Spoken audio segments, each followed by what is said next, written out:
বন্ধুরা, আপনি কখনো লং ড্রাইভের পর বা বেশ কিছুক্ষণ গাড়ি চালানোর পর গাড়ির চাকায় হাত দিয়ে দেখেছেন? লক্ষ্য করবেন টায়ার বা রিম প্রচণ্ড গরম হয়ে থাকে। অনেক সময় এতটাই গরম হয়ে যায় যে হাত দেওয়াই যায় না।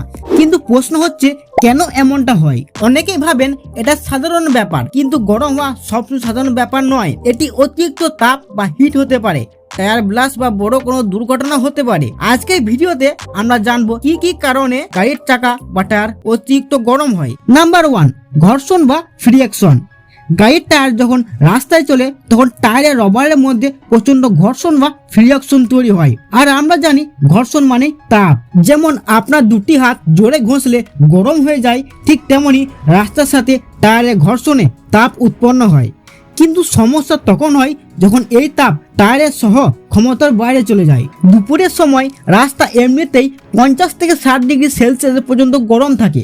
তার উপর দিয়ে যখন 80 থেকে 100 কিলোমিটার স্পিডে গাড়ি চলে তখন টায়ারের তাপমাত্রা এমনিতেই অনেক বেড়ে যায়। নাম্বার 2, টায়ার প্রেসার বা এয়ার প্রেসার। টায়ারে অতিরিক্ত গরম হওয়া 1 নম্বর কারণ হলো টায়ারে হাওয়া কম থাকা বা আন্ডার ইনফ্লেকশন। যখন টায়ারে সঠিক পরিমাণের যে কম হাওয়া থাকে তখন গাড়ির ওজনের টায়ারে সাইড ওয়েল বা পাশগুলো ভাঁজ হয়ে থাকে, মানে দুমড়ে মুচড়ে যায়। একে ইঞ্জিনিয়ারিং এ ভাষায় বলে ফ্লেক্সিং। গাড়ির টায়ার যতবার ঘোরে ততবার এটি ভাঁজ হয় এবং সোজা হয়।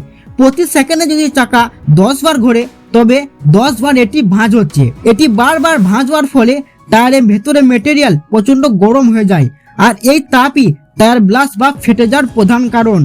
Number 3, braking system. আমরা যখন ব্রেক করি তখন ব্রেক প্যাডগুলো ডিস্ক বা ড্রামকে চেপে ধরে।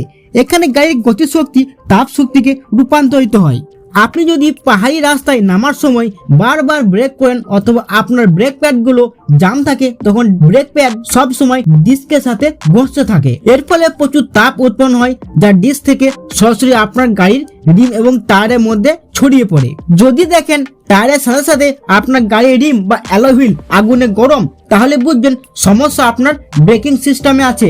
নাম্বার 4, খারাপ বিয়ারিং বা ভুল অ্যালাইনমেন্ট। চাকার মাঝখানে যে বিয়ারিং থাকে সেটি যদি শুকিয়ে যায় বা নষ্ট হয়ে যায় তাহলে মেটালের সাথে মেটালের ঘর্ষণে প্রচন্ড তাপ তৈরি হয়, আর এই তাপ চাকার মাঝখান থেকে পুরো চাকায় ছড়িয়ে পড়ে।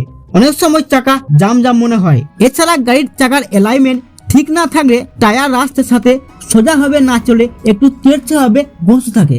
এতে টায়ার গরম হয় এবং খুব দ্রুত ক্ষয় হয়। আশা করছি আপনি বুঝে গেছেন কেন আপনার টায়ার গরম হয়। বুঝতে না পারলে কমেন্টে অবশ্যই জানান, আর এরকম ভিডিও টিপস জানতে এখন সাবস্ক্রাইব করুন।